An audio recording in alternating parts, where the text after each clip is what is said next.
ಪೂಜೆ, ಯಾರ ಮನೆ ಗುರುಪ್ರವೇಶ ಅಂತೆಲ್ಲ ಯೋಚನೆ ಮಾಡ್ತಿದ್ದೀರಾ? ಎಲ್ಲ ಡೀಟೇಲಾಗಿ ಹೇಳ್ತೀನಿ. ಫಸ್ಟ್ ಪೂಜೆ ಒಂದು ಮುಗಿಸ್ಕೊಬಿಡೋಣ, ಆಮೇಲೆಲ್ಲ ಯಾರ್ದು ಏನು ಎತ್ತ ಅಂತ ಫುಲ್ ಹೇಳ್ತೀನಿ ಬನ್ನಿ. ಪಂಚವಕ್ರಾಯ ನಮಃ, ಸದಾಶಿವಾಯ ನಮಃ, ವಿಶ್ವೇಶ್ವರಾಯ ನಮಃ, ವೀರಭದ್ರಾಯ ನಮಃ, ಗಣನಾಥಾಯ ನಮಃ, ಈಶ್ವರಾಯ ನಮಃ, ತ್ರಿಗುಣಾಯ ನಮಃ, ನಿರ್ಗುಣಾಯ ನಮಃ, ಸತ್ಯಾಯ ನಮಃ, ನಿರಂಜನಾಯ ನಮಃ, ಜ್ವಾಲಿನೇ ನಮಃ, ಮಾಲಿನೇ ನಮಃ, ಪಂಚಿನೇ ನಮಃ,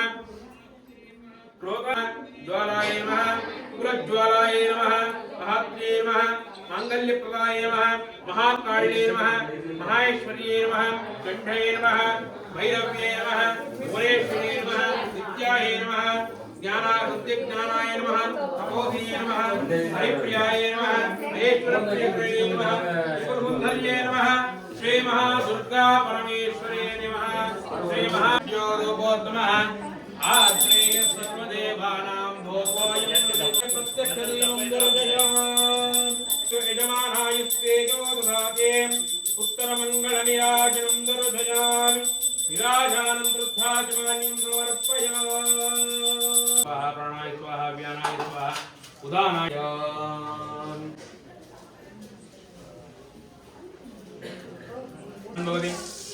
एवं वेद योपामायतनं वेद आयतनवान् भवति अग्नेरमायतनं वेद आयतनवान् भवति अपोमायतनं वेद आयतनवान् भवति योगविचाराष्ट्रं धारयितां सर्वं सूर्यायतं धाय मङ्गलाय उदायितां पुरुषशुक्लशनि विचाराः वेकेतवे नमः प्रत्यञ्जयाय उद्दाय नीलकण्ठाय शम्भवे अमृतेशाय सर्वाय महादेवाय नमः ಹಾಯ್, ಯೋಚನೆ ಮಾಡ್ತಿದ್ದೀರಾ ಯಾರ ಮನೆ ಗುರುಪ್ರವೇಶ ಅಂತ? ನಮ್ಮ ಚಿಕ್ಕತ್ತೆ ಮನೆ ಗುರುಪ್ರವೇಶ. ಚಿಕ್ಕತ್ತೆ ಅಂದರೆ ಅಭಿ ಇದ್ದಾರಲ್ಲ, ಅವ್ರ ಚಿಕ್ಕಮ್ಮ, ಅವ್ರ ಮನೆ ಗುರುಪ್ರವೇಶ. ಸಿಂಪಲ್ಲಾಗಿ ನೈಟು ಗಣಪತಿ ಪೂಜೆ ಮತ್ತು ಗಣಪತಿ ಹೋಮ, ನವಗ್ರಹ ಪೂಜೆ ಇಷ್ಟಿತ್ತು. ಸಿಂಪಲ್ಲಾಗಿ ಆರಾಮಾಗಿ ಅಚ್ಚುಕಟ್ಟಾಗಿ ತುಂಬ ಚೆನ್ನಾಗಾಯಿತು. ಇನ್ನೊಂದೇನೆಂದರೆ, ನಾನು ನೈಟ್ ಹೇಗೆ ರೆಡಿಯಾಗಿದ್ದೆ ಏನು ಎತ್ತ ಆ ವಿಡಿಯೋ ಮಾಡ್ಕೊಳ್ಳೋದನ್ನೇ ಮರೆತುಬಿಟ್ಟೆ. ನನಗೆ ನೆನಪೇ ಆಗಲಿಲ್ಲ. ನೈಟು ಸಿಂಪಲಾಗಿ ಮೈಸೂರು ಸಿಲ್ಕ್ ಸ್ಯಾರಿ ಹಾಕ್ಕೊಂಡಿದ್ದೆ. ಲಾಸ್ಟಿಗೆ ಫೋಟೋ ಆ್ಯಡ್ ಮಾಡಿರ್ತೀನಿ, ನೀವೇ ನೋಡಿ. ಇನ್ನು ನೆಕ್ಸ್ಟ್ ಡೇ ಮಾರ್ನಿಂಗ್ ಬೇಗ ಎದ್ದು ರೆಡಿಯಾಗಿ ಮೀಸಲು ನೀರು ತರೋದಕ್ಕೆ ಅಂತ ಹೋಗಿದ್ವಿ. ಒಂದೊಂದು ಊರಲ್ಲಿ ಒಂದೊಂದು ಕಡೆ ತರ್ತಾರೆ. ನಮ್ಮೂರಲ್ಲೆಲ್ಲ ಮನೆ ನೀರಲ್ಲೇ ತೊಗೋತೀವಿ. ಒಬ್ಬೊಬ್ಬರು ತೋಟದಲ್ಲಿ ತೊಗೋತಾರೆ, ಒಬ್ಬೊಬ್ಬರು ಹಳ್ಳಿ ಮರದ ಹತ್ರ ಹೋಗಿ ತೊಗೊಬರ್ತಾರೆ, ಒಬ್ಬೊಬ್ಬರು ದೇವಸ್ಥಾನದ ಹತ್ರ ತರ್ತಾರೆ. ಆದರೆ ನಾವು ಮನೆಯಲ್ಲೇ ತೊಗೋತೀವಿ. ಇಲ್ಲಿ ಇವರೂರಲ್ಲಿ ಮಠ ಇತ್ತು. ಮಠದಲ್ಲಿ ಪೂಜೆ ಮಾಡಿ ಅವ್ರ ಮನೆ ದೇವ್ರನ್ನೆಲ್ಲ ನೆನೆಸ್ಕೊಂಡು ಪೂಜೆ ಮುಗಿಸ್ಕೊಂಡು ಅದಾದಮೇಲೆ ಹಸು ಕರುನೂ ಅಲ್ಲಿಗೆ ಕರ್ಕೊಂಡು ಬಂದಿದ್ದರು. ಹಸು ಕರುಗೂ ಪೂಜೆ ಮಾಡಿಕೊಂಡು ಅಲ್ಲಿಂದ ಮನೆ ಕರ್ಕೊಂಡು ಹೋಗೋದಿತ್ತು.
ಮೀಸಲು ನೀರು ತೊಗೊಂಡು ಬಂದರು. ಹಸು ಕರು ದೇವ್ರ ಫೋಟೋ ಎಲ್ಲ ತೊಗೊಂಡು ಬಂದವರಿಗೆ ಆರತಿ ಮಾಡಿ ಮನೆ ತುಂಬಿಸ್ಕೊಳ್ಳೋದು.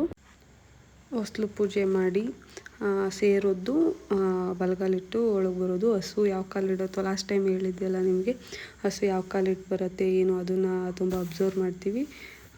ಕರು ಬಲಗಾಲು ಇತ್ತು, ಹಸುನು ಬಲಗಾಲು ಇತ್ತು.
ಫೈನಲಿ ಹಾಲೊಗ್ಸೋ ಶಾಸ್ತ್ರ.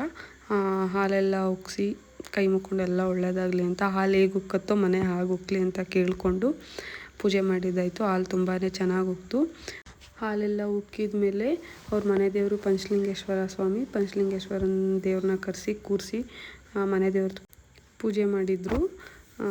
ತುಂಬ ದೇವ್ರು ಮಾತ್ರ ಎದ್ದು ಬರೋ ಥರ ಇತ್ತು. ತುಂಬ ಚೆನ್ನಾಗಿ ಕಾಣಿಸ್ತಿತ್ತು ದೇವ್ರು ಮಾತ್ರ. ನೋಡೋದಕ್ಕೆ ಮಾತ್ರ ತುಂಬ ಖುಷಿ ಆಗ್ತಿತ್ತು. ದೇವರೇ ಎದ್ದು ಬಂದು ಕೂತಿರೋ ಥರ ಕಾಣಿಸ್ತಿತ್ತು, ಅಷ್ಟು ಖುಷಿ ಆಗ್ತಿತ್ತು ನೋಡೋದಕ್ಕೆ. ನೀವೇ ನೋಡಿ, ವಿಡಿಯೋ ಹಾಕಿದ್ದೀನಲ್ಲ ನಿಮಗೆ ಗೊತ್ತಾಗುತ್ತೆ ಎಷ್ಟು ಚೆನ್ನಾಗಿ ದೇವರು ಅಲಂಕಾರ ಮಾಡಿ ಎಷ್ಟು ಎದ್ದು ಬರೋ ಥರ ಕೂತಿತ್ತು ದೇವರು. ತುಂಬ ಖುಷಿ ಆಯಿತು. ಆರಾಮಾಗಿ ತುಂಬ ಸಿಂಪಲ್ಲಾಗಿ ಅಚ್ಚುಕಟ್ಟಾಗಿ ಗೃಹಪ್ರವೇಶ ಎಲ್ಲ ತುಂಬ ಚೆನ್ನಾಗಾಯಿತು. ಅವ್ರ ಮನೆ ದೇವರು ಹೆಣ್ಣು ದೇವ್ರು ಬಂದು ಲಕ್ಷ್ಮೀ ದೇವಿ. ಲಕ್ಷ್ಮೀ ದೇವಿನ ಪೂಜಿಸಿ ಕೂರಿಸಿ ಪೂಜೆ ಎಲ್ಲ ತುಂಬ ಚೆನ್ನಾಗಾಯಿತು.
ನೀವೇ ನೋಡಿದ್ರಲ್ಲ ಎಷ್ಟು ಅಚ್ಚುಕಟ್ಟಾಗಿ ದೇವ್ರ ಪೂಜೆ ಎಲ್ಲ ಆಯಿತು. ತುಂಬ ಖುಷಿ ಆಯಿತು. ದೇವ್ರ ಮಾತ್ರ ನೋಡೋದಕ್ಕೆ ಎದ್ದು ಬರೋ ಥರನೇ ಕೂತಿತ್ತು. ಇದಾಗಿತ್ತು ನಮ್ಮ ಗುರುಪ್ರವೇಶದ ವ್ಲಾಗ್. ಪ್ಲೀಸ್ ಎಲ್ಲರೂ ಲೈಕ್ ಮಾಡಿ, ಶೇರ್ ಮಾಡಿ, ಕಮೆಂಟ್ ಮಾಡಿ. ದಯವಿಟ್ಟು ಎಲ್ಲರೂ ಸಬ್ಸ್ಕ್ರೈಬ್ ಮಾಡಿ. Thank you.